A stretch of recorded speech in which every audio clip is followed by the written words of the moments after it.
مخصوص اس کے عمل ہیں جن کو عمرے کے دوران کیا جاتا ہے۔ چند عمل ہیں، ایک احرام ہے، دوسرا بیت اللہ کا طواف ہے، تیسرا مقام ابراہیم پہ آ کے 2 رکعت نفل ادا کرنا ہے، چوتھا اس کے بعد زمزم کا پانی پینا ہے، پانچواں صفا اور مروہ کے درمیان سعی کرنا ہے، چھٹا اپنے سر کے بالوں کو منڈوانا ہے یا کٹوانا ہے۔ بس عمرہ مکمل ہو گیا۔ انہی چیزوں کو آپ کے سامنے میں مختصراً عرض کرتا ہوں۔ احرام کیا ہے، کہ احرام کے بعد تلبیہ کیا ہے، خانہ کعبہ کے طواف کا کیا مطلب ہے۔ سب سے پہلی چیز ہے احرام۔ جس کو اللہ جل شانہ عمرے کی سعادت عطا فرمائے، اس سفر کے لیے وہ تیاری کر رہا ہو، تو سب سے پہلا عمل یہ کرے، گھر سے نکلنے سے پہلے 2 رکعت صلاۃ التوبہ پڑھ لے۔ صلاۃ التوبہ عام نماز کی طرح ہی پڑھی جاتی ہے، جس کے بعد اپنے اللہ سے اپنے تمام کبیرہ صغیرہ گناہوں کی معافی مانگے، اور پھر اگر رشتے ناتے میں، گھر بار میں، رشتہ دار اور برادری میں کسی سے لڑائی جھگڑا یا ناراضگی ہے، اس سے بھی معافی مانگ لے۔ معافی مانگنے والا آدمی چھوٹا نہیں ہوتا، بلکہ صلح میں پہل کرنے والا اللہ کی بارگاہ میں بلند ہوتا ہے۔ اور اپنے گھر والوں کو اگر کوئی اس کے معاملات ہیں مالی، اس کی وصیت بھی کر کے چلا جائے، فلاں سے میں نے لینے ہیں، فلاں کے اتنے دینے ہیں، فلاں چیز ایسے ہے۔ اب گھر سے نکلے تو گھر سے نکلتے ہوئے، چونکہ عموماً ہم پاکستان والے ایئرپورٹ پر جا کر احرام کی چادریں پہنتے ہیں، مستورات کے لیے تو ان کا اپنا لباس ہی احرام ہے۔ یہ بھی ہمارے معاشرے میں ایک غلطی ہے کہ یہ کہا جاتا ہے مستورات فلاں رنگ کا اپنے اوپر رومالی لیں گی تو ان کا احرام ہوگا، یا فلاں طرح کا لباس پہنیں گی تو احرام ہوگا۔ یہ غلط بات ہے۔ مستورات کے عام کپڑے ہی ان کا احرام ہے، ان کے لیے الگ سے احرام کا نہ کوئی جوڑا ہے، نہ کوئی رنگ ہے، نہ کوئی لباس ہے۔ احرام کی چادریں مردوں کے لیے ہیں، بہتر یہ ہے سفید رنگ کی ہوں، 2 چادریں۔ یہ احرام کی چادریں ہیں، احرام نہیں ہیں۔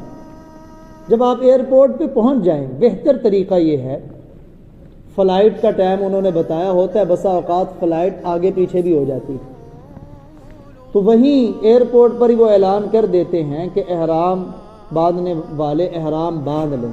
ہم اسے احرام کہہ دیتے ہیں، لیکن یہ احرام کی چادریں ہیں۔ اب وہاں کرنا کیا، غسل وغیرہ آپ گھر سے کر کے جائیں، کیونکہ احرام کی چادریں پہننے سے پہلے غسل کرنا مستحب ہے، یعنی ثواب کا کام ہے۔ وہ گھر سے ہی آپ کر جائیں۔ وہاں ایئرپورٹ پہ ہو سکتا ہے آپ کو غسل کرنے کے حوالے سے پریشانی کا سامنا ہو، وہاں وضو کرنے کے بعد نماز کی جگہ مسجد وغیرہ بنی ہوتی ہے، اسی میں جا کے احرام کی چادریں باندھ لیں۔ سب باندھ رہے ہوتے۔ اب احرام کی چادریں باندھنا بھی کوئی مشکل کام نہیں ہے، خاص کر کے ہمارے دیہاتیوں کے لیے تو بالکل مشکل نہیں۔ نیچے کی چادر کو تہبند کی طرح باندھنا ہے۔ اس کا کوئی خاص طریقہ نہیں ہے کہ یہ پلہ اوپر ہو گیا، وہ نیچے ہو گیا تو کہیں احرام نہ خراب ہو جائے، نہیں۔ جیسے آپ تہبند باندھتے ہیں، اسی طرح آپ احرام کی چادر کو نیچے باندھ لیں۔ بیلٹ ہوتا ہے اوپر اس چادر کو کسنے کے لیے، تاکہ طواف کے دوران یا چلنے کے دوران چادر کے کھلنے کا اندیشہ نہ ہو۔ اور بیلٹ میں اپنے خصوصی کاغذات بھی ہوتے ہیں، پاسپورٹ ہوتا ہے، پھر ویزے کی فوٹو کاپی، ان تمام کاغذات کی فوٹو کاپیاں یہیں سے کروا لیں۔ وہ آپ کا پاسپورٹ، آپ کے کاغذات کی فوٹو کاپی یعنی ویزے کی فوٹو کاپی، جہاز کی ٹکٹ کی فوٹو کاپی، آگے جو آپ کا چلان آپ کو ملا ہوا ہے رہائش اور ٹرانسپورٹ کا، اس کی ایک کاپی آپ نے اپنے اس بیلٹ کے اندر ڈال کے رکھنی، اور ضرورت کے بقدر پیسے، زیادہ نہیں، ضرورت کے بقدر۔ ایئرپورٹ پر جب آپ نے چادریں پہنی، چادریں پہن لینے کے بعد 2 رکعت نفل ادا کریں، لیکن ابھی احرام کی نیت نہیں کرنی آپ نے۔ میں نے عرض کیا احرام نیت کا اور تلبیہ کا نام ہے، چادروں کا نام احرام نہیں ہے۔ یہ احرام کی چادریں ہیں، یہ احرام نہیں ہیں۔ احرام دو چیزوں کا نام ہے، احرام کی نیت یعنی عمرے کی نیت کرنا، اور اپنی زبان سے تلبیہ جسے لبیک اللہم لبیک، یہ دو چیزیں جب کی جاتی ہیں تو پھر آدمی احرام کی حالت میں ہوتا ہے اور اسے کہتے ہیں محرم۔ آپ نے چادر احرام کی چادریں باندھنی، اب 2 رکعت نفل ادا کریں، وہی مسجد میں ادا کریں۔ بالکل آسان ہے، اپنی عمرے کو سمجھنا اتنا آسان ہے، لیکن المیہ یہ ہے کہ زیادہ تر لوگ جاتے ہیں عمرے پہ، وہ یہی سمجھتے ہیں بس خانہ کعبہ دیکھ رہے، اگرچہ بہت بڑا عمل ہے لیکن نہ عمرہ سیکھتے ہیں، حالانکہ پیسے کتنے لگاتے ہیں، اور بجائے وہاں عمرہ کر کے کچھ پا کے آنے کے اپنے ذمے میں دم واجب کروا کے آ جاتے ہیں۔ دم یعنی ایک بکرے کو ذبح کرنا۔ اب آپ وہاں 2 رکعت نفل ادا کریں۔ مسنون طریقہ یہ ہے کہ آپ صلی اللہ علیہ وسلم نے احرام کی چادریں باندھنے کے بعد جو 2 رکعت ادا کی، پہلی رکعت میں سورہ فاتحہ کے بعد قل یا ایھا الکافرون، اور دوسری رکعت میں قل ھو اللہ احد سورہ فاتحہ کے بعد۔ آپ یہ جو نماز ادا کریں، آپ کا سر کے اوپر چاہے ٹوپی ہو یا اپنے احرام کی چادر سے ہی اپنے سر کو ڈھانپ لیں۔ ابھی احرام کی ذمہ داریاں آپ پر نہیں ہیں، احرام کی پابندیاں آپ پر لاگو نہیں ہوئیں۔ آپ نے 2 رکعت پڑھی، اللہ سے گڑ گڑا کے دعا مانگے، لیکن ابھی بھی عمرے کی نیت نہیں کرنی ہے آپ نے، چادریں باندھنی ہیں آپ نے۔ ہو سکتا ہے فلائٹ لیٹ ہو جائے، بسا اوقات بڑی پریشانی ہوتی، پھر احرام کی پابندیوں کو نبھانا تھوڑا سا مشکل ہوتا ہے۔ اب چادریں باندھنی، آپ نے نفل وغیرہ پڑھ لی ہیں، دعا اپنے لیے کر لیں کہ اللہ تعالیٰ اس سفر کو آسان فرمائے، اور اللہ نے یہ جو موقع اور سعادت دی، اللہ اسے غنیمت جاننے کی توفیق دے۔ اپنی نشست پہ آ کے بیٹھ جائیں، اور جب آپ جہاز میں جا کے اپنی مطلوبہ سیٹ پر بیٹھ جائیں، جہاز پرواز لے لے اور گھنٹہ 2 گھنٹے اڑ جائے، پھر آپ لوگ اب عمرے اور احرام کی نیت کریں۔ نیت کیا کرنی ہے؟ جیسے عموماً کہا جاتا ہے کہ نیت دل کے ارادے کا نام ہے، کتابوں کے اندر الفاظ بھی لکھے ہیں نیت کے، لیکن وہ الفاظ نہ بھی یاد ہوں کوئی بات نہیں، میں آپ کو وہ چیزیں بتاؤں گا جن کے بغیر گزارا نہیں ہے، وگرنہ بڑی بڑی دعائیں، لمبے لمبے اعمال تو بڑے لکھے ہوتے ہیں، انسان لمبے اعمال کو یاد کرنے میں لگا رہتا ہے، اور جو ضروری چیزیں ہوتی ہیں وہ یاد نہیں ہوتی، وہ بھول جاتا ہے۔ تو ضروری چیزیں بتاؤں گا جن کے کیے بغیر کام چلنا نہیں ہے، جو بڑی ضروری۔ اب عمرے کی نیت کیا ہے؟ آپ دل میں ارادہ آپ نے کیا کہ میں عمرے کے لیے جا رہا ہوں، تو یہ ارادہ نیت ہوگی، یا زبان سے کہہ دے یا اللہ میری عمرے کا میرا ارادہ ہے، اس عمرے کو میرے لیے آسان فرما اور میری طرف سے قبول فرما۔ یہ عربی کے الفاظ ہیں جن کا میں نے ترجمہ آپ کے سامنے کیا ہے۔ میرا عمرے کا ارادہ ہے، اسے میرے لیے آسان فرما اور قبول فرما۔ جب آپ نے یہ نیت کر لی، اب آپ نے نیت کرنے کے ساتھ ہی فوراً اپنی زبان سے 3 مرتبہ اونچی آواز میں تلبیہ کہنا ہے۔ مرد حضرات اونچی آواز میں اور مستورات آہستہ آواز میں تلبیہ کہیں گی۔ تلبیہ کیا ہے؟ اس تلبیہ کا یاد کرنا ہر عمرہ کرنے والے کے لیے ضروری۔ یہاں نہ پنجابی میں کام چلنا ہے، نہ کمبوئی میں کام چلنا ہے، نہ اردو میں کام چلنا ہے، نہ پشتو میں، یہ عربی کے الفاظ ہیں، عربی میں پڑھنے پڑیں گے۔ ہے کیا؟ لبیک اللہم لبیک، لبیک لا شریک لک لبیک، ان الحمد والنعمت لک والملک لا شریک لک۔ تلبیہ ختم ہوا۔ ان الفاظ کو کوشش کر کے، اگر آپ خود پڑھ سکتے نہیں تو قاری صاحب، قاری ضیاء اللہ صاحب کے پاس ٹائم دیں، ان سے دہروائیں اور ان الفاظ کو یاد کریں، یہ ضروری ہے۔ آپ نے عمرے کی نیت کی تو 3 مرتبہ، یہ 1 مرتبہ میں نے کلمات کہے، آپ نے ان کلمات کو اونچی آواز میں 3 مرتبہ پڑھنا ہے عمرے کی نیت سے۔ اب آپ نے گویا احرام باندھ لیا، اب آپ کا احرام ہو گیا، اب آپ ہوئے ہیں محرم۔ جو آدمی احرام باندھنے والا ہوتا ہے اسے عربی میں کہتے ہیں محرم، احرام والا۔ اب احرام کی ذمہ داریاں اور پابندیاں آپ پر لاگو ہوتی ہیں۔ کیا پابندیاں؟ مرد حضرات نے اپنا سر بھی ننگا رکھنا ہے، چہرہ بھی ننگا رکھنا ہے۔ خواتین کے لیے چہرہ ننگا رکھنا ضروری ہے کہ چہرے کو کوئی کپڑا نہ لگے۔ خواتین نے اپنے پردے کا بھی خیال رکھنا ہے، لیکن چہرے کو کپڑا بھی نہیں لگنے دینا۔ جبکہ مرد حضرات کا سر بھی ننگا رہے گا اور چہرہ بھی ننگا رہے گا۔ نمبر 2، ابھی آپ نے ایسا جوتا نہیں پہننا جو پاؤں کی آگے والی جو ابری ہوئی ہڈی ہے نا، پاؤں کی انگلیوں سے آگے اگر ہم ٹخنوں کی طرف آئیں تو درمیان میں ابری ہوئی ہڈی ہے، اس ہڈی کو آپ نے اب ننگا رکھنا، چھپانا نہیں۔ یہ کینچی جوتی پہننا ضروری نہیں ہے، کوئی بھی جوتا ہو لیکن آپ کی ابری ہوئی ہڈی ننگی ہو، وہ ننگی ہو، ایسا جوتا آپ نے پہننا ہے۔ اب آپ احرام کی حالت میں خوشبو نہیں لگا سکتے۔ گھر میں جب آپ نے غسل کیا تھا نا، اس غسل کے بعد آپ باڈی سپرے کر لیں، آپ نے جو کپڑے پہننے تھے کپڑوں کو آپ احرام وہ خوشبو لگا لیں، لیکن یعنی ایسی چیز، ایسی خوشبو نہ لگائیں کہ آپ کے بدن پر اس کا کوئی نشان یا دبا باقی رہے۔ گھر میں آپ نے لگا لی کیونکہ اس وقت آپ احرام کی حالت میں نہیں تھے۔ اب آپ احرام کی حالت میں ہوئے ہیں تو اب آپ کے لیے خوشبو لگانا ممنوع ہے، خوشبو والا صابن استعمال کرنا بھی ممنوع ہے۔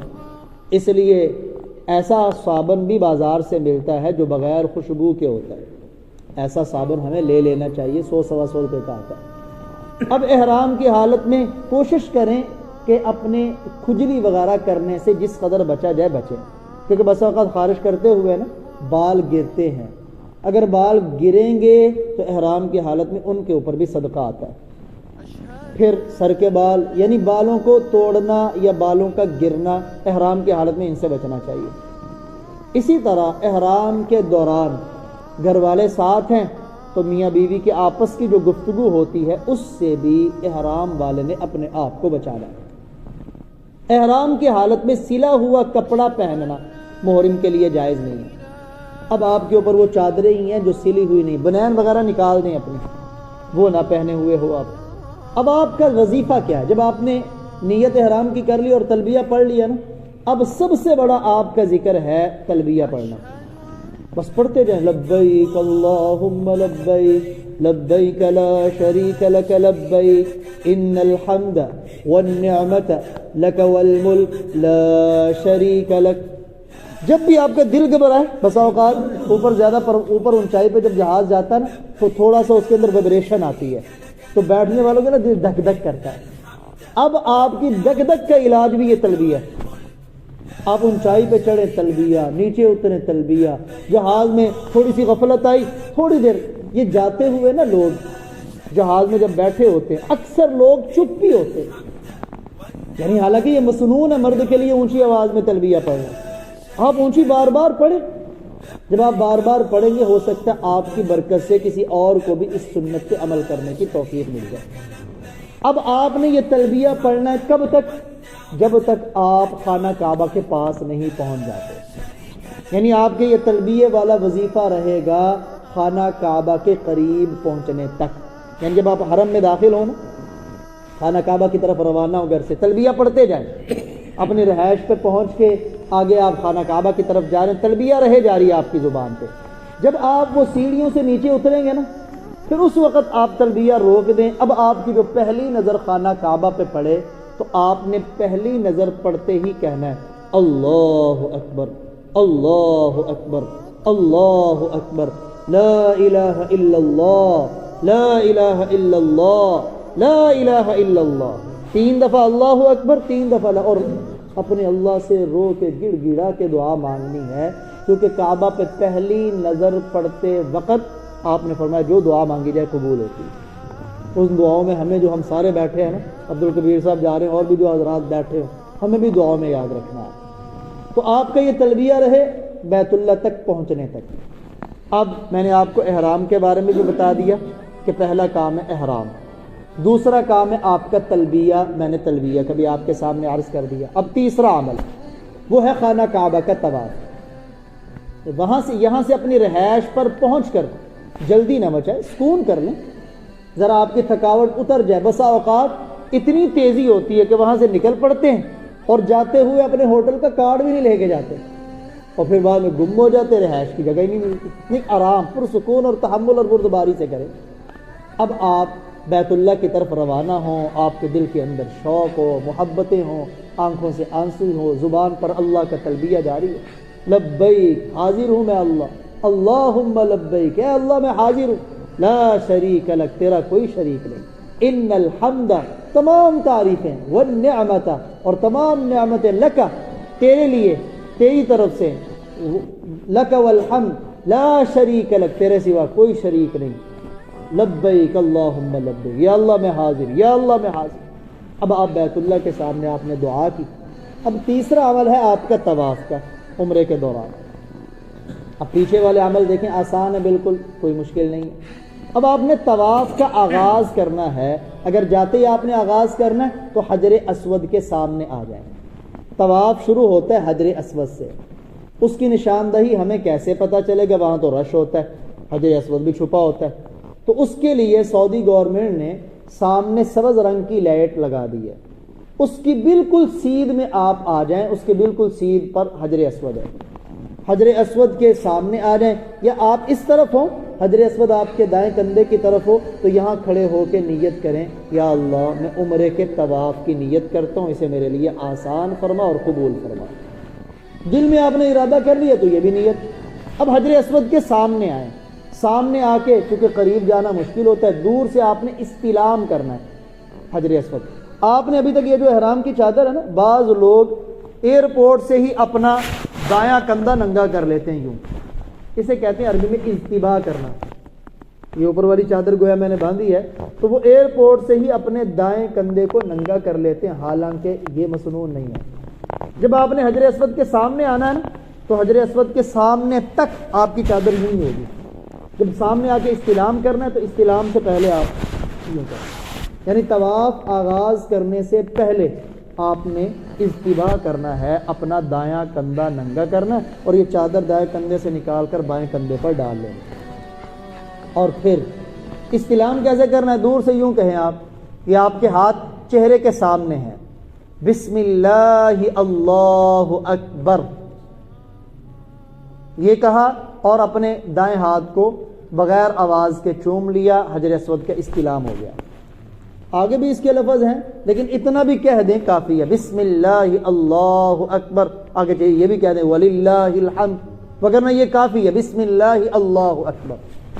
میں کہہ رہا ہوں وہ ضروری باتیں جن کا جاننا ضروری میں ہو وہ عرض کر رہا ہوں، زیادہ تفصیل نہیں عرض کروں گا، کیونکہ ضروری باتوں کو ذہن میں رکھنا آسان ہوتا ہے، تفصیل میں بندہ پڑ جائے ضروری باتیں بھی بھول جاتی ہیں۔ اب آپ نے وہاں سے اجتباء کر لیا، پہلے 3 چکروں میں مردوں کے لیے ہے رمل، اور رمل کہتے ہیں ذرا تھوڑا سا اکڑ کے چلنا، اور تھوڑا سا اپنے قدموں کو اٹھا جیسے بندہ اکڑ کی چال چلتا ہے نا، یہ ایک ہی جگہ ہے جہاں جا کے اکڑ کے چلنا بھی عبادت ہے، اس کے علاوہ اکڑ کے چلنے والا اللہ کو بالکل پسند نہیں۔ دیکھیں یہ ہے دین، اللہ کے نبی فرمایا اکڑ کے چلو تو اکڑ کے چلنا عبادت، وہ کہیں جھک کے چلو تو جھک کے چلنا عبادت، دین اپنی مرضی کا نام نہیں۔ تو مرد حضرات پہلے 3 چکروں میں رمل کریں گے۔ رمل کا معنی دوڑنا نہیں ہے، لیکن ذرا قدم اٹھا کے ذرا ٹہل کے چلنا ہے، اس کو کہتے ہیں رمل کرنا۔ یوں گویا کہ میں آپ کو کر کے بھی دکھا دیتا ہوں، آپ نے چلنا تو یوں، آپ کندھے آپ کے ہل رہے ہوں اور ایسے آپ کر رہے ہوں، یہ کندھے ہل رہے ہوں اور یوں، لیکن یوں کوشش کرنی کہ آپ کے ان کوہنیوں کی وجہ سے کسی دوسرے کو تکلیف نہ پہنچے، یعنی ایسے انداز میں رمل آپ کریں کہ دوسرا کوئی تکلیف نہ اٹھائے آپ کے اس رمل کی وجہ سے۔ 3 چکر آپ نے حجر اسود سے چکر شروع کیا، پڑھنا کیا ہے؟ بعض لوگ کہتے ہیں جی یہاں ذکر کیا کرنا ہے، کوئی لمبی چوڑی بات نہیں۔ اگر آپ کو تیسرا کلمہ آتا ہے نا تو استلام کرنے کے فوراً بعد تیسرا کلمہ آپ کی زبان پہ آ جائے، سبحان اللہ والحمد للہ ولا الہ الا اللہ واللہ اکبر، یہ پڑھتے جائیں۔ اب جب یہ آپ نے تیسرا کلمہ پڑھ لیا حجر اسود کے استلام کے بعد، آگے جتنی دعائیں آپ کو آتی ہیں، طواف کے دوران دعائیں قبول ہوتی ہیں، جتنی دعائیں آپ کو آتی ہیں، ربنا آتنا فی الدنیا حسنہ وفی الآخرۃ رب اغفر وارحم، جو دعائیں آپ کو آتی ہیں وہ مانگتے ہیں، کوئی خاص دعا نہیں ہے، جو آپ کی زبان پہ آپ کو ذکر آتا ہے، دعا آتی وہ مانگتے رہیں اپنے لیے۔ ہاں جب آپ پہنچے، ادھر ہے حتیم جو خانہ کعبہ کا حصہ ہے لیکن اس میں شامل نہیں، آدمی کے قد جتنی بلند دیوار ہے اسے کہتے ہیں حتیم، اس سے کراس کر کے جب آپ تیسرے کونے پہ پہنچیں گے نا، یہ ایک کونا یہاں سے آپ نے طواف کا آغاز کیا، یہ دوسرا کونا ادھر آ گیا حتیم، اس کے بعد یہ تیسرا کونا، اسے کہتے ہیں رکن یمانی، حتیم کو چھوڑ کے آگے والا کونا۔ رکن یمانی کے اگر آپ قریب ہیں نا تو طواف کے دوران اس کو ہاتھ لگانا ہوتا ہے، لیکن اگر آپ دور ہیں، اور دور ہی رہنا چاہیے کیونکہ آج کل اس کو انہوں نے لگائی ہوتی ہے خوشبو، اور احرام کی حالت میں خوشبو کو ہم نے ٹچ نہیں کرنا، اس لیے ہمارے بعض عمرہ کرنے والے احباب کہتے ہیں جی میں تو حجر اسود کے پاس پہنچوں گا، حالانکہ ہوتے احرام میں ہے اور حجر اسود پر بھی انہوں نے لگائی ہوتی ہے خوشبو، جس کی وجہ سے ذمے میں کوئی نہ کوئی صدقہ آ جاتا ہے اور پھر وہ ادا بھی نہیں کرتے۔ تو احرام کی حالت میں بچے رہیں۔ رکن یمانی کے اگر قریب ہے نا تو دایاں ہاتھ اسے لگا دیں، اگر آپ دور ہیں تو اس کی طرف اشارہ بھی نہیں کرنا۔ بعض لوگ جہالت کی وجہ سے جیسے حجر اسود کا استلام کرتے ہیں تو رکن یمانی کو بھی یوں ہاتھ کرتے ہیں، کیونکہ عموماً لوگ کر رہے ہوتے ہیں اور دیکھا دیکھی کر رہے ہوتے ہیں، کسی کو کوئی پتہ نہیں ہوتا۔ تو آپ قریب ہیں تو ہاتھ لگا دیں، دور ہیں تو رکن یمانی کی طرف یوں ہاتھ نہیں کرنا جیسے ہم نے حجر اسود کی طرف کیا۔ لیکن رکن یمانی کی ایک دعا آپ صلی اللہ علیہ وسلم مانگا کرتے تھے، وہ آپ یاد کر لیں تو بہتر ہے۔ اللہم انی اسألک العفو والعافیت فی الدنیا والآخرہ۔ بس اے اللہ میں عافیت کا سوال کرتا ہوں دنیا اور آخرت میں۔ عافیت اللہ کی بہت بڑی نعمت، لیکن جو ہی آپ رکن یمانی کو کراس کریں، اب رکن یمانی اور حجر اسود کے درمیان آپ صلی اللہ علیہ وسلم جو دعا مانگا کرتے تھے، یہ عموماً سب کو یاد بھی ہوتی ہے، نہ یاد ہو تو یہ یاد کریں۔ میں نے کہا نا چند دعائیں ہیں جو آپ نے یاد، ایک لبیک آپ نے یاد کر لیا، دوسرا یہ دعا اگر رکن یمانی کی نہیں بھی یاد نہ تو کوئی بات نہیں، لیکن یہ جو دعا ہے رکن یمانی سے حجر اسود کے دوران، یہ آپ صلی اللہ علیہ وسلم سے بڑے پختہ سند سے منقول ہے۔ ربنا آتنا فی الدنیا حسنہ وفی الآخرۃ حسنہ وقنا عذاب النار۔ اتنا پڑھ لیں تب بھی ٹھیک ہے، آگے یہ بھی الفاظ ہیں وَأَدْخِلْنَا الْجَنَّةَ مَعَ الْأَبْرَارِ یا عزیز یا غفار، یہ بھی یاد ہو جائے تو بڑی بات۔ اب آپ حجر اسود پہ پہنچیں تو آپ کا ایک چکر پورا ہو گیا، پھر حجر اسود کے سامنے استلام اسی طرح بسم اللہ اللہ اکبر سارے کہہ رہے ہوں گے وہاں آ کے، لیکن بالکل گرین لائٹ کے سامنے آ کے۔ بعض لوگ تو پیچھے سے شروع کر دیتے ہیں، پیچھے سے یوں کر کے کر رہے ہوتے ہیں۔ اور یہ بھی خیال رکھیں، ہمارے ایک خاندان کے بڑے پڑھے لکھے تھے، لیکن باہر کیا غلطی ہر انسان سے ہو جاتی، اور جیسے ملا علی قاری رحمہ اللہ تعالیٰ نے لکھی نا کتاب الحج، تو بیت اللہ کا طواف کرنے لگے تو بیت اللہ کا طواف ہوتا ہے کہ بندے کا بایاں کندھا بیت اللہ کی طرف ہوتا ہے اور دایاں کندھا دوسری طرف ہوتا ہے۔ تو انہوں نے طواف یوں شروع کیا کہ دایاں کندھا بیت اللہ کی طرف تھا اور بایاں دوسری طرف۔ تو ایک عرب نے انہیں کہا کم از کم ملا علی قاری کی کتاب ہی پڑھ کے آ جاتے تو آ جاتے ہیں طواف کرنے کے لیے، اور کیا کس کو رہے ملا علی قاری رحمہ اللہ۔ غلطی لگ جانا ہر ایک کو لگ جاتی ہے۔ اب آپ یہ جو طواف کے دوران خانہ کعبہ کی طرف نظر نہیں کرنی ہے، آپ نے صرف اور صرف حجر اسود کا استلام کرنے کے لیے خانہ کعبہ کی طرف رخ کرنا ہے۔ مکمل طواف کے دوران آپ کی نظر نیچے ہو یا سامنے ہو، یوں بیت اللہ کی طرف نظر نہیں دوڑانی، بلکہ سیدھے دیکھ کے طواف کرتے رہیں۔ صرف حجر اسود پہ آ کے بیت اللہ کو دیکھیں، طواف کے علاوہ دیکھتے رہیں آپ بیت اللہ کو، لیکن طواف کے دوران اپنے چہرے کو بیت اللہ کی طرف نہیں کرنا، صرف حجر اسود کے سامنے آ کے کرنا۔ 3 چکروں میں آپ نے رمل کرنا اسی طرح جیسے میں نے بتایا، اور چوتھا چکر پھر عام کیفیت میں باقی 4 چکر۔ اس کے لیے بسا اوقات آپ انگلی پہ شمار کر لیں یا تسبیح پہ شمار، جیسے آپ نے شمار کرنا چکروں۔ اگر آپ چکر بھول جائیں لگاتے لگاتے، پتہ نہیں کتنے چکر ہوئے ہیں، تو اگر بھول کے آپ نے 8واں چکر بھی لگا لیا تو کوئی بات نہیں، لیکن جان بوجھ کر اگر آپ نے 7 کے بعد 8واں چکر لگا لیا، اب صرف 8ویں پہ بریک نہیں ہوگی، اب گویا آپ نے دوسرا طواف شروع کر لیا، 6 اور چکر لگانے پڑے، کیونکہ طواف مکمل ایک چکر کا نام نہیں ہے۔ وہ ہمارے محلے میں کچھ عمرہ کر کے آئے تو ملاقات کے لیے میں گیا، انہی دنوں میں میرا بھی ارادہ تھا، ان کے پاس کچھ ریال تھے، میں لینے کے لیے گیا تو مجھے وہ کہنے لگے کہ میں تو نا ایک ایک احرام سے کئی عمرے کرتا تھا۔ تو میں نے ان سے پوچھا بھی ایک احرام سے تو ایک ہی عمرہ ہوتا ہے، کئی عمرے کیا مطلب؟ وہ کہتا کئی طواف کرتا تھا۔ تو میں نے کہا وہ طواف ہوئے نا، عمرہ نہیں، عمرہ ایک احرام میں ایک ہی ہوتا ہے۔ ہاں آپ طواف جتنے مرضی کر لیں، لیکن بہتر یہ ہے کہ آپ عمرے کے اعمال کو پہلے مکمل کر لیں، کیونکہ بندہ پھر تھک جاتا ہے، صفا مروہ کی سعی کوئی چھوٹی چیز نہیں ہے۔ اب آپ نے 7 چکر پورے کر لیے، جب 7واں چکر پورا کیا تو حجر اسود پہ آ کے پھر استلام کریں، چکر 7 ہیں، استلام 8 مرتبہ ہے، آخر میں آپ نے استلام کیا۔ اب آ جائے مقام ابراہیم پر، وہ سنہری جالی لگی ہوئی ہے جس میں پتھر ہے اور اس پر ابراہیم علیہ السلام کے قدم مبارک کا نقش ہے۔ اس کے بالکل پاس تو آپ کو جگہ نہیں ملے گی کیونکہ طواف کرنے والوں کا رش بڑا ہوتا ہے، لیکن اس کے پیچھے چلے جائیں جہاں لوگ نفل ادا کر رہے ہوں گے، اگر مکروہ وقت نہ ہو تو وہاں جا کے 2 رکعت نفل ادا کریں، یہ واجب ہے اگر مکروہ وقت نہ ہو۔ اگر مکروہ وقت ہے تو تھوڑا سا انتظار کر لیں، مکروہ وقت گزر جانے کے بعد وہاں 2 رکعت نفل ادا کریں۔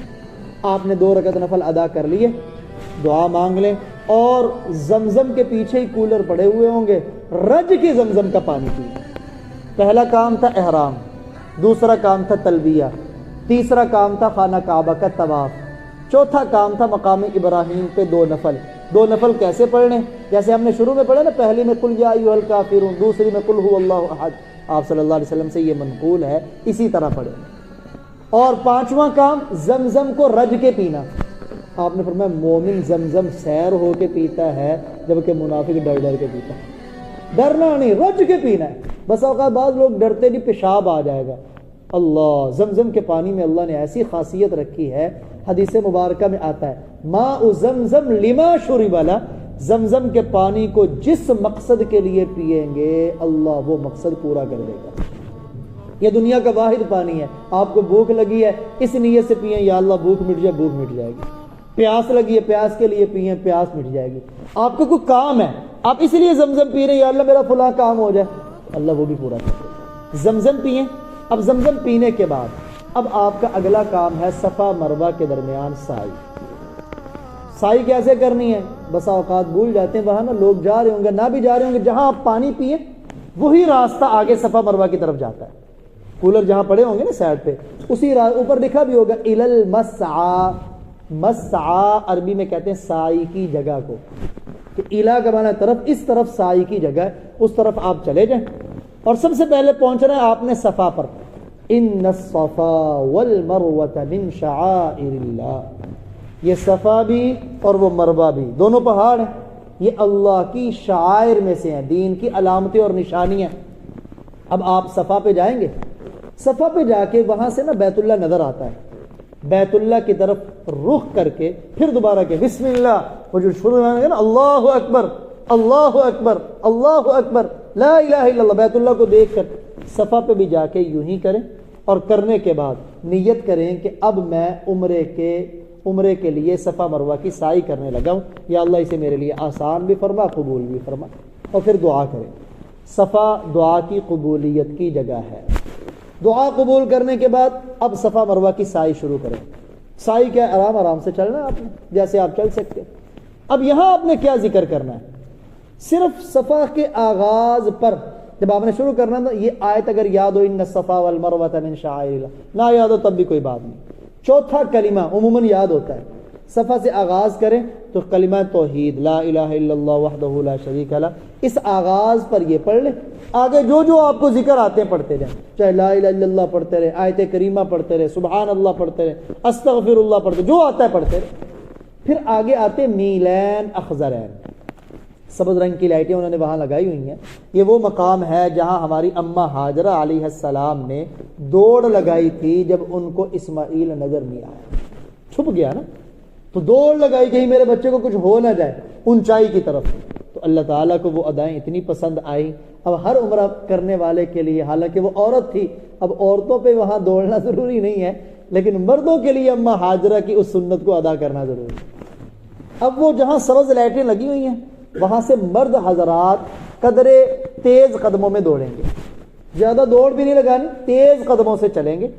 اب یہاں کا بھی ایک ذکر اور دعا احادیث میں آئی ہے، اسے بھی یاد کرنا۔ رب اغفر وارحم انت الاعز الاکرم، بس رب اغفر وارحم انت الاعز الاکرم، یہ کہہ دیں یا انک انت الاعز الاکرم، اے اللہ معاف کر، اے اللہ رحم فرما، آپ ہی بڑی غلبے والے ہیں اور آپ ہی بڑی عزتوں کے مالک۔ یہ بھی دعا یاد کرنی چاہیے عمرہ کرنے والے کو۔ اس کے علاوہ صفا مروہ کے درمیان جو آپ نے پڑھنا ہے آپ کا دل کرے پڑھتے رہیں، بس یہاں جو سعی کرنی ہے نا، میلین اخضرین کے دوران آپ نے دوڑنا ہے، یہاں آپ کی زبان پر یہ کلمات ہوں رب اغفر ورحم انت الاعز الاکرم. یہ بالکل مختصر میں آپ کو سکھا رہا ہوں، علماء نے ان کو بھی منقول کیا احادیث کے حوالے سے. صفا سے مروہ جائیں گے، آپ کا ایک چکر پورا ہو گیا. مروہ پہ کھڑے ہو کے پھر اسی طرح دعا مانگیں اگر آپ کا دل کر رہا ہے. جیسے ہم نے خانہ کعبہ کی طرف رخ کیا نا، وہاں جا کے بھی وہ بھی قبولیت دعا کی جگہ. پھر مروہ سے اپنی سعی کا آغاز کریں صفا کی طرف. صفا پر پہنچیں گے 2 چکر ہو گئے، صفا سے مروہ پھر 3 چکر، پھر صفا 4، مروہ پہ آپ کے 7 چکر پورے ہو جائیں گے. یعنی یہ ایسے چکر نہیں کہ آپ صفا سے مروہ آئیں پھر مروہ سے صفا آئیں تو 1 چکر، نہیں، بلکہ آپ صفا سے مروہ آئیں تو یہ 1 چکر ہے، اور مروہ سے صفا پہنچے تو یہ 2 چکر ہو جائیں گے. تو صفا سے آغاز کریں گے، مروہ پر 7 چکروں کا اختتام ہوگا. وہاں پھر اگر مکروہ وقت نہیں ہے تو آپ 2 رکعت نفل ادا کر لیں کہ اللہ تعالیٰ نے آپ کے اس عمل کو خیر و عافیت سے مکمل کر دیا. اب بسا اوقات ایسا ہوتا ہے کہ آپ خانہ کعبہ کا طواف کر رہے ہیں نا، تو درمیان میں نماز کا وقت آ گیا، یہ بھی بڑا مسئلہ پیش آتا، پھر کیا کریں؟ تو جس جگہ پہ آپ طواف کرتے کرتے رکیں، پہلے نماز پڑھ لیں، اسی جگہ سے اپنے طواف کا آغاز کریں. آپ کے پہلے چکر برقرار ہیں، دوبارہ نئے سرے سے نہیں شروع کرنے. ایسے صفا مروہ کی سعی کے دوران اگر نماز کا وقت ہو گیا تو جہاں صفیں ہر جگہ بن جاتی ہیں وہیں آپ کھڑے ہو کے نماز ادا کر لیں، اور نماز ادا کرنے کے بعد وہاں سے پھر دوبارہ اپنی سعی شروع کر کے مکمل کر لیں. اب آپ کا سعی والا عمل بھی مکمل ہوا. آخری عمل رہا عمرے کا، اور وہ ہے سر کو منڈوانا یا بالوں کو کٹوانا. مردوں کے لیے بہتر ہے اپنا سر منڈوائیں، اور عورتوں کے لیے ہے بالوں کو کٹوانا. مرد حضرات اگر بال کٹوانا چاہتے ہیں تو کم از کم 1 پورا، کہ 1 پوٹا جو ہے انگلی کا، اس کے بقدر اپنے چوتھائی سر کے بالوں کو کاٹنے، یعنی پورے سر سے 1 پوٹے کے بقدر بالوں کو کٹوا دیں، تب بھی عمرے کا یہ واجب ادا ہو جائے گا. اور عورتیں وہ بھی اپنی انگلی پر یوں نیچے سے جو بال لٹک رہے ہیں ادھر سے اپنی انگلی پر بال لپیٹیں، جتنے اس پوٹے پر بال آئیں ان کو کاٹ دیں، ان کا عمل عمرے والا پورا ہو گیا. مرد حضرات آ کے بالوں کو منڈوائیں. جب بالوں کو منڈوا لیں گے عمرہ مکمل ہو گیا اور وہ اپنے احرام سے نکل گئے. اب احرام کی جتنی پابندیاں لاگو تھی نا وہ ساری ختم ہو گئی. آپس میں بھی ایک دوسرے کا حلق کر سکتے ہیں. جب آپ نے کر لیا نا تو ایک دوسرے کا آپ خود بھی حلق کر سکتے ہیں اپنی رہائش پر پہنچ کر، وہاں کروا بھی سکتے. عمرہ آپ کا مکمل ہو گیا. اب عمرے کے علاوہ آپ یہ خیال کریں آپ جس جگہ پہ ہیں نا وہ مسجد حرام ہے جہاں 1 نماز پڑھیں گے تو 1,00,000 نمازوں کا ثواب ہے. سبحان اللہ، دنیا میں وہ واحد جگہ جہاں 1,00,000 نمازوں کا ثواب. تو حرم کی حدود میں صدقہ کریں گے اس کا اجر بھی یوں ہی بڑا ہوا ہوگا. اس لیے وہاں جا کے کوشش یہ کریں کہ کوئی نماز آپ کی تکبیر اولیٰ کے بغیر نہ ہو، بلکہ اشراق پڑھیں، چاشت پڑھیں، اوابین پڑھیں، تہجد کے نفل ادا کریں، زیادہ سے زیادہ قرآن کی تلاوت کریں. اور وہاں تو بیت اللہ کو جتنا دیکھتے رہیں گے، بیت اللہ کو ہر وقت دیکھنا اجر و ثواب بڑھتا ہے انسان. پھر وہاں سے مدینہ کا سفر ہے. مدینۃ المنورہ کے سفر سے ارادہ کر کے جائیں کہ یہ سفر میں اس لیے کر رہا ہوں کہ اپنے پیارے آقا صلی اللہ علیہ وسلم کے روضے پر میں نے حاضری دے دی. پیارے نبی کی نیت اور ارادے سے سفر کرے، اور زبان پر ترانہ کیا ہو؟ درود پاک کا. زیادہ سے زیادہ درود پاک پڑھے. وہاں جب مدینہ منورہ پہنچے تو پھر وہاں بھی کپڑے آپ کے صاف ستھرے، خوشبو لگی ہوئی، اور مسجد نبوی میں لے جائیں. وہاں جا کر نماز کا وقت نہیں ہے تو روضہ رسول پر سلام کے لیے حاضر ہو، زبان پر درود پاک ہو.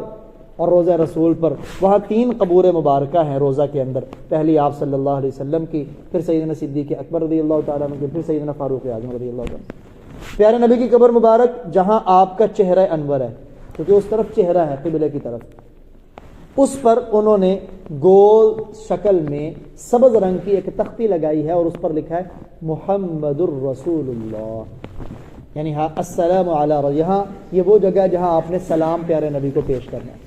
وہی جو آپ التحیات میں کہتے ہیں نا السلام علیک ایھا النبی ورحمۃ اللہ وبرکاتہ، وہ سلام پیارے نبی پر ہے. اور اس کے علاوہ آپ کی زبان پر الصلاۃ والسلام علیک یا رسول اللہ، یا الصلاۃ والسلام علیک یا حبیب اللہ، یا الصلاۃ والسلام علیک یا نبی اللہ، وگرنہ کم از کم اس جگہ پہ کھڑے ہو کے یہ کہہ دیں السلام علیک ایھا النبی ورحمۃ اللہ وبرکاتہ. تھوڑا سا آگے بڑھے، سیدنا صدیق اکبر رضی اللہ تعالیٰ، وہاں لکھا ہوگا وہ کہا گیا السلام علیکہ یا ابا بکر الصدیق رضی اللہ تعالیٰ. تھوڑا سا آگے بڑھ کے السلام علیکہ یا امیر المؤمنین عمر بن الخطاب رضی اللہ تعالیٰ. اور آپ نے فرمایا جو میری مسجد میں یعنی مسجد نبوی میں 40 نمازیں تکبیر اولیٰ سے پڑھے، 40 نمازیں پابندی سے پڑھے اور اس کی کوئی نماز فوت نہ ہو، تو اس آدمی کے لیے قبر اور جہنم کے عذاب سے برات کا اعلان کر دیا جاتا ہے اور نفاق سے برات کا اعلان. اس لیے کوشش کریں کہ مسجد نبوی میں 40 نمازیں پابندی کے ساتھ. اگر زیارتوں پر جانا بھی ہے ایسے وقت میں جائیں کہ آپ کی نماز آ کے پھر دوبارہ مسجد نبوی میں ہو. اللہ تعالیٰ جو حضرات جا رہے ہیں ان کے لیے آسانی فرمائے اور ہمیں بھی اللہ تعالیٰ وہاں بار بار حاضری کی سعادت نصیب فرمائے.